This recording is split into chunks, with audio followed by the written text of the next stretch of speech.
La mignonitude. Alors en français, c'est un néologisme, mais en anglais, ça existe ce mot, c'est cuteness. La mignonitude en neurosciences, c'est quelque chose de très précis. Ça veut dire « n'aie pas peur, occupe-toi de moi, regarde-moi ». C'est une des façons que la nature a développées pour capter l'attention et le temps d'autrui. Et oui, vous croyez que c'est nous qui avons domestiqué le chat, mais c'est lui en fait qui nous a domestiqués. On sait que plus un animal est domestiqué, plus il reste mignon à l'âge adulte.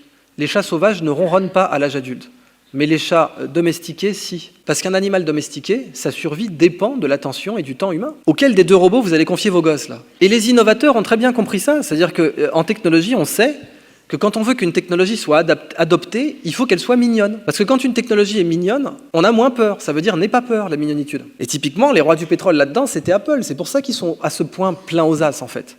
C'est parce qu'il y a une dimension psychologique très subtile dans la façon dont ils designent le produit, qui fait qu'en fait les gens sont prêts à payer plus cher et qu'il y a un lien affectif qui se crée avec l'objet. Par exemple, ce design-là dans les années 80, qu'est-ce qu'il vous dit? Il vous dit n'aie pas peur, c'est des bords arrondis, c'est du plastique blanc, c'est un jouet le truc, ça dit hello en plus, et puis le lecteur disquette on dirait un sourire. Une technologie n'est pas adoptée quand elle marche, elle est adoptée quand elle cesse de faire peur. Parce que quand une technologie marche, elle est plus ridicule vu qu'elle marche, mais du coup elle est quoi? Dangereuse. Combien de technologies, je vais vous montrer ça tout à l'heure, n'ont pas été adoptées alors qu'elles marchaient parce qu'elles faisaient peur? Par exemple, là c'est le cas des Chinois. Brzezinski, le conseiller, le Dark Vador de Jimmy Carter, il est plus facile de nos jours de tuer 1 million de personnes que de gouverner 1 million de personnes.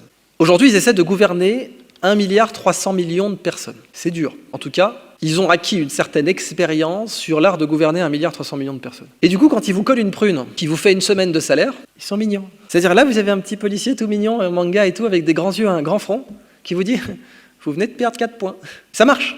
Ça marche. On sait que statistiquement, ça réduit l'agressivité. Parce que quand on est confronté à un stimulus mignon, on est moins agressif. Neuroergonomie, ça. C'est typiquement un cas où, si vous ne connaissez pas votre cerveau, quelqu'un d'autre va le connaître à votre place. Et c'est pas dans votre intérêt, en fait. Par exemple, quand vous allez en Nouvelle-Zélande, vous imaginez, vous venez de vous farcir 14 heures d'avion, vous allez devoir attendre 3 heures parce qu'ils ont un contrôle sanitaire qui est juste à la culotte, quoi. C'est normal, ils ont une biodiversité très particulière, il ne faudrait surtout pas qu'il y ait une espèce invasive qui se pointe. Donc, le moindre truc qui a un tout petit début organique, c'est une amende, je ne sais plus combien, mais c'est énorme, c'est de l'ordre de 900 000 $. D'entrée de jeu, vous n'êtes même pas encore rentré dans le pays que déjà vous prenez. Eh bien, pour communiquer ce message, il y a 2 solutions. Ou bien vous mettez un gros panneau 1 000 $ dans votre tête si vous n'obtempérez pas, ou bien vous mettez ce charmant petit personnage d'animation qui s'appelle Officer Good Boy, qui va vous raconter sur un écran comment il va contrôler gentiment le fait que vous n'ayez pas trop de terre sous vos chaussures et pas trop de trognons de pommes qui traînent dans votre sac. Tesla, quand ils ont fait leur batterie domotique, pareil, des bords arrondis, c'est une batterie qui, si elle était mal gérée, pouvait quand même faire péter votre baraque. Elle avait intérêt à être arrondie et mignonne.